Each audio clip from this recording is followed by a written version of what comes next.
Hello there and welcome back to the House of Munkys. I'm Cheeky Monkey and let's continue with my FM26 Preston save. So I think we're going to pick up where we last left off, which is the 3-2 win against Hull, and then I'm going to show you October and November, partial November fixtures as we head towards Christmas and that forever exciting January transfer window as well, where I can try and have a look at my squad, trim it, add to it. Not too sure yet. I'm unsure. I think I will be selling some players, like I said last time on the injury list, but we'll have a look at who we can bring in then as well. But first off, just going to put a friendly in for the international break between October and November. So my thinking here is the larger reputation teams still, because they bring in a bit of money and a bit of the fans then, and to keep those legs fresh whilst international breaks are happening. I think I've only got 4 players that are on national team selection, which is good going. So it leaves me free with the rest of the squad, and I just like to keep the game going so that they've got fresh legs then for the upcoming games. I've selected Man United here as well because I thought that'd be a good Premier League opposition, and why not, innit? Why not? If they're available, let's have a go. Let's see if we can take it to them. A bit ambitious, but why not, innit? They've got a massive global following, so this would be good for us. And we're not doing too bad either in the table. 4th. Man United have accepted our friendly proposal, which is really good, so that gives us a nice amount of games for October. Something I wanted to say here as well is I'm really enjoying FM26.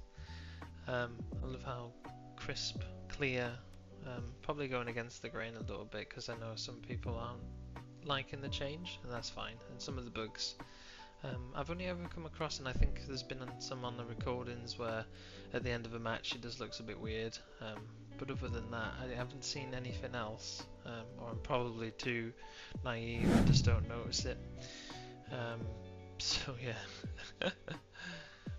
Just to show you a game on the Championship then, we beat Charlton 3-0, which is really good. O'Neill, Osmajic, Jebinson getting on the score sheet, and then looking at the shots to target, expected goals, and the possession, it was really good because Charlton had just come up as well, so fair play. And then that puts us first on the table, point clear, really good form. The only other team that's close to us in terms of form is Leicester, and then further down the table there, Blackburn. They have won their last 3. So yeah, we're not doing too bad for battle relegation people, so stick that up your media pipe. And then here is the match against Manchester United then.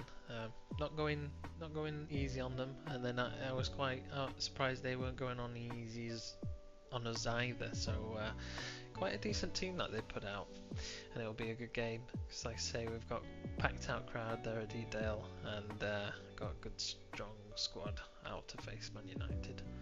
But yeah, as I was saying, I'm enjoying FM26. Yeah, I think I played them, like the first time I played FM was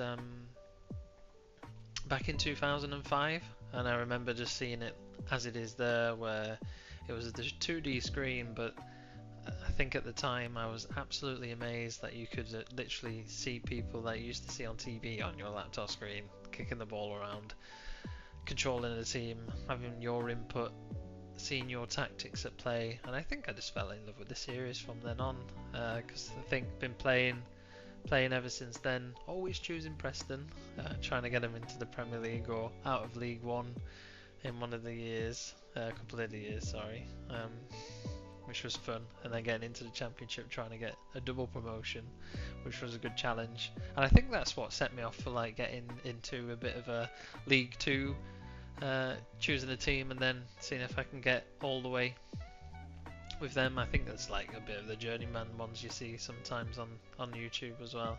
Not given that a go, but maybe I should at some point. But yeah, and then what other teams have I played as? Some German teams as well, like Dortmund, Borussia Mönchengladbach. Because I spent some time out in Germany and got to see those teams, so it was quite the thing of like playing as them as well, and seeing if I can get the Bundesliga trophy and put them into the Champions League contentions then as well. So I've enjoyed them. Might be some re-explore as well. After I've done a Preston save, I might do a Dortmund save or a Borussia Mönchengladbach save. I probably prefer that one actually, because that would be a good challenge. So yeah, just a bit of history for you there. And we're not doing too bad against Man United here, you see. Nice, evenly matched, 0-0 at half time.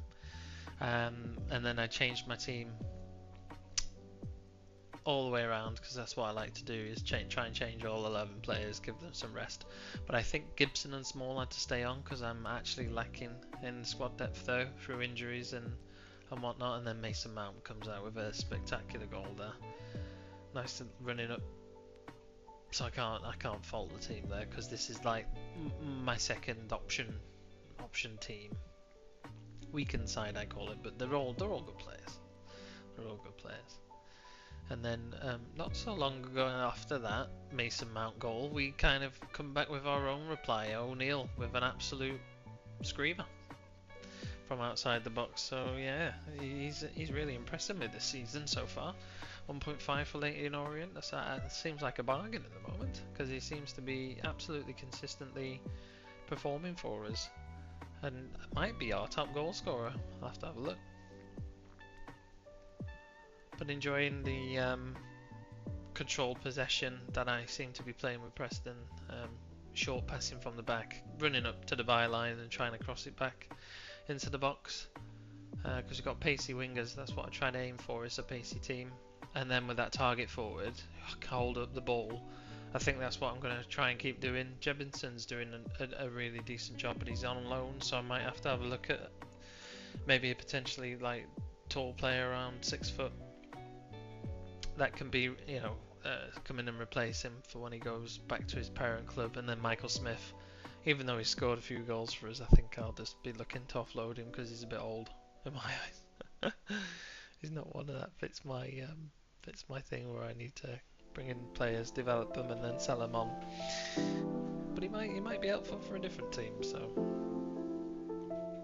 at the end of that 1-1, I am not going to complain at that at all. It's quite a good a good friendly against the Premiership team. Still at the top of the table. Let's see how we get on. And I think my next match was West Brom. I didn't record the game, but I felt like I needed to record the highlights so that you can see what actually happened in that game, because I was absolutely taken aback by how good my squad was. Because West Brom were always that team that they're decent, but if they're having a poor run, they're still going to be decent and beat you. So yeah, I felt the need to record what happened, because this was quite a lot of goals in this game actually, which is good for us. Not so much for Iverson, but yeah, for us. There's some really nice passing from my team. Nice short, like I've got it on, and then if I get into a poor slump or poor form with my tactics, I might just go a bit more direct. And then yeah, Jefferson with a lovely goal. Paul, like I said, running to the byline, crossing it in. There's Jefferson at the other side waiting to just tap in. I'll take that all day long. And yeah, back to my tactics thing. So if I do hit a bad run, I might have a look at incorporating maybe the 5 at the back with a 3 in the centre and the 2 wing backs that help those in midfield, and maybe 2 up front where I drop um, drop a striker to a deep lane forward. I'm unsure yet. It depends if that happens. So far we seem to be doing quite well because we're at the top of the table and probably don't even need to think like that.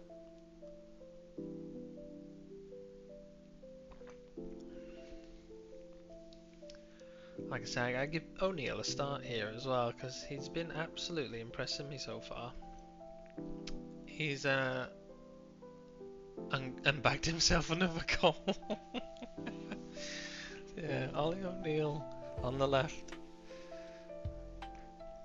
My assistant manager tells me he's League One quality stuff at the minute and potential to be a leading championship person, so that's probably why I'm giving him a bit more starts, because I want to push him into that zone because he just seems so consistent.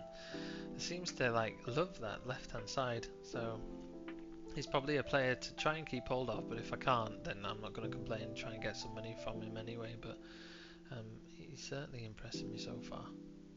And then another, like, see, I'm wondering if I've put a cheat code in or something, like in terms of going to the byline and crossing it in. I seem to have done that quite a few times this game so far. And then Frock, yeah, again, being the provider.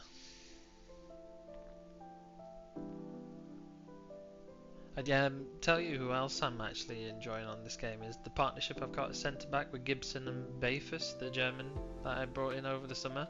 I'm probably going to try and build a squad around them too because they're 22 and 24 and they're really, really good. They seem to be really solid, consistent, which is what I want. And I think once you've got a good defence in play and you're not conceding that many goals, then you can build from there then. And then Divine, look, again, O'Neill at the end of that. I mean, I think there's 3 goals that almost look identical there with 3 different goal scorers. I am not complaining at all. I mean, yeah, 4-0 at half time. This is why I recorded the highlights, because I was just so surprised at how many goals I got in the first half, especially so close to each other as well.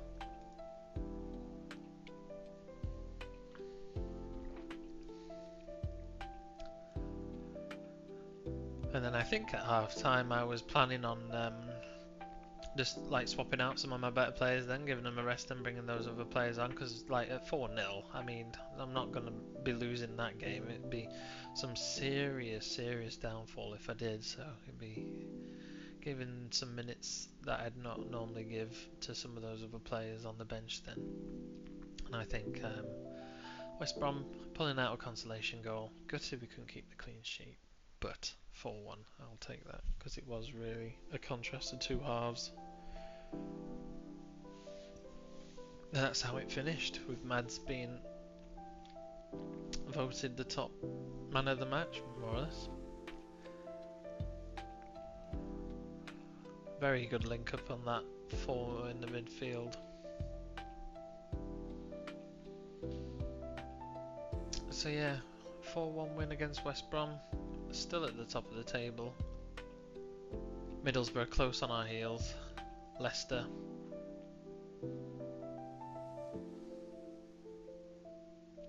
I'm quite shocked at who's at the bottom, but I think Derby have got good run form there, so it's always interesting to see who's at the bottom, just to see if you can pilfer their teams on the cheap. So yeah, not looking too bad, are we, at first? And then here is a local derby in the family, because my family are from Swansea. I've got to win this one. I've got to win this one, otherwise I won't hear the end of it. So it's one of those that I thought would be good to record, because I get to watch the Swans a few times, and then Preston at Swans as well. So I thought it fitting that I record this match as well. Like I say, got to win this one. The Swans are a good team as well. They've got a good side. They've got some good players in there.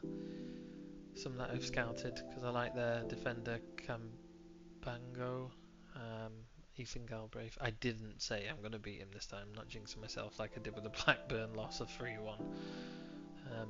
Yeah, I was surprised that they weren't actually in the side, Ethan Galbraith, because he's a midfielder that I wouldn't mind actually scouting and trying to get if I can. And again, we seem to do really well off the first couple of minutes, because I think I've had a few goals at the 4th minute, and every time I see like coming up to 4 minutes, I'm like, oh, here we go, we're gonna get a goal. Which is the confidence of me and this team on this game at the moment.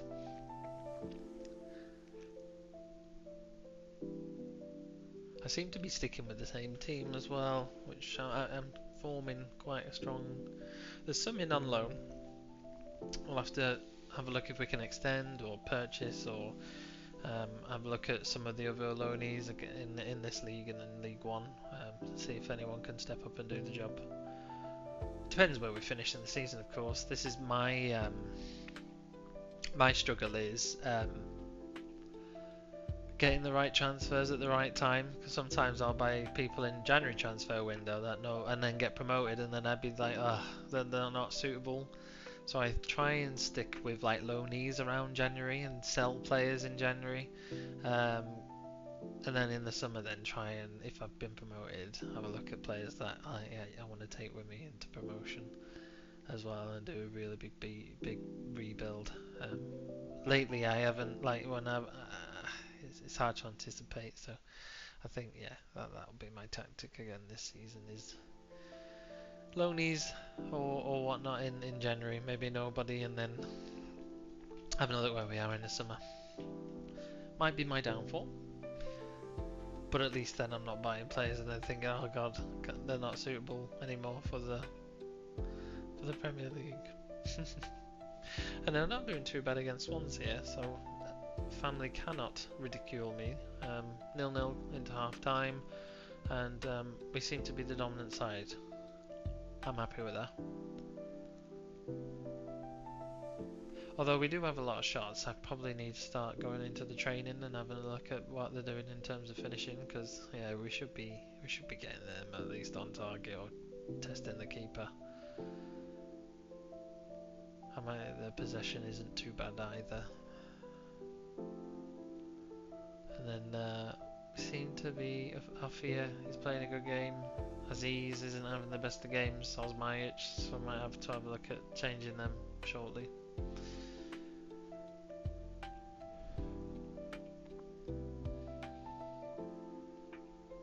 And then I get awarded a penalty. Oof. Yeah, it kind of lagged out a little bit there, sorry, on the recording, so I didn't actually see what happened. We have a penalty, and then, oh, look at this, my defender's taking it. I need to sort my penalty kick takers out, I think. That is a bit embarrassing, because if we miss this now, we could miss the chance of getting in front. Oh, no, saying that, look at that. Lovely. I'll have to have a look at his penalty taking, because he could be the next Graham Alexander.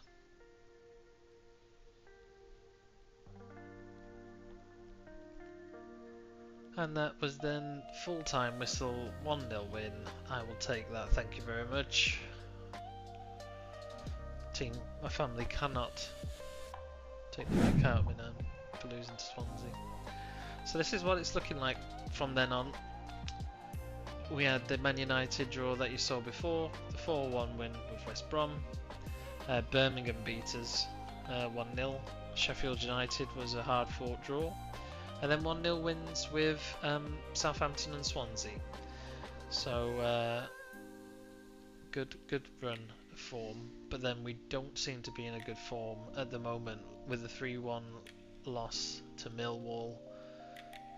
I say that, look, I mean Leipzig was a friendly, so it's a 2-1 loss there, and then Blackburn, the derby game, was a 0-0 draw. I was hoping for a redemption because they beat us 3-1 last time. That wasn't to be. It was a 0-0 draw, so that's probably why I've not shared that, because there wasn't much to share from that match. And then going forward, then we've got Watford, Sheffield Wednesday to finish off the November fixtures before. I think we're 6 games then for December, which is a lot of games. So I'm trying to keep my team healthy. Don't want to afford any more injuries. So we've had an injury to Ollie O'Neill, which will be horrible in terms of squad rotation. And then there's important games there against Coventry and Norwich as well. They're quite high on the table like ourselves, so they kind of must win games, but we're absolutely fine, beating expectations, so I'm expecting even more from us, which is which is funny, isn't it, in itself. It'll be interesting to see how those games pan out, ready for the January window then.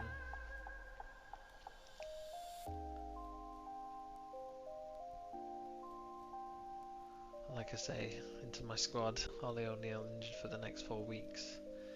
And some really good run of form. Team's looking quite strong. There's a few players I probably want to get rid of in January. And Cornell Sooks, he's on loan in Plymouth, but I think I may have purchased him incorrectly. So try and have a look at offloading him either in January or in the summer.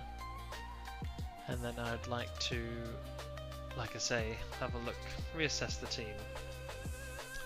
Mads Frockier asking for a contract extension, never going to happen, I'm afraid, sorry, because I want to get a shot of him as well. He's only good, potential is good in the Championship, which is good, but yeah, I either want leading or I want Premier League talent that'll push and propel us either into the Premiership or at least get me players that I can sell on to bring in more players that I want. And then we're 4th on the table. Slumped a bit because of that run of form. 6 points behind the leaders now, but we're in playoff contention, so I like that. Can't complain at all. Seem to be doing really well and beating expectations. I'm going to show you a bit of my recruitment focuses now, because this will be really important for the summer, I reckon. I had to take this over because I did hand it to my scouts, but I didn't like what they were doing. So I've sold a few clauses, got some money. I've got 1.1 million to spend, still got some players to sell, so it'll be quite a nice transfer kitty, I think. And identifying a left back and maybe a left winger, someone that can play on both wings as well, to bring in. And then my recruitment focus is I like to have a look at the French leagues, because they've got cheap players that are really young and good, that we can bring in and then sell on if we need to as well. Germany, I like to have a look at the Bundesliga, Spy and Dry there. They've got some really good talented players that you can bring in on the cheap, but I have to watch out because obviously I've only got so many spaces with the ESSC, and I do tend to look in the foreign market quite a lot. I've got it set on the UK as well, looking at across all of the UK, because Scotland has some good players that you can bring in. Denmark's another country that I like to look at, some of the Scandinavian ones, because they've got some really good talent too. There's talent everywhere, to be fair. And then Poland, again, they've got cheap talent that you can bring in. Always emphasising on the cheap because of how Preston North End are with the terms of their transfer budgets. Because I only get small budgets, so it's quite important that we look around the same thing then, as looking for cheap players that we can bring in. So maybe exploring the free transfer market as well at some point and just build up that transfer funds for us so that we can bring in some really good players.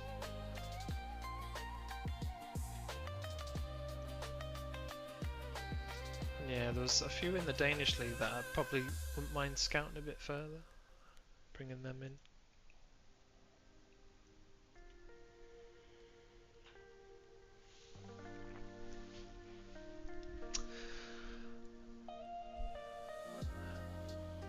And then the player database then, like I tend to set it to age restriction, people that fit the tactics, and then have a look towards the end of the season, people that are running out of contracts so that I can bring them in on a free. Who doesn't love a free like superstar then as well, so that'll be my aim going forward. So thank you for joining me. See you next time, and stay cheeky.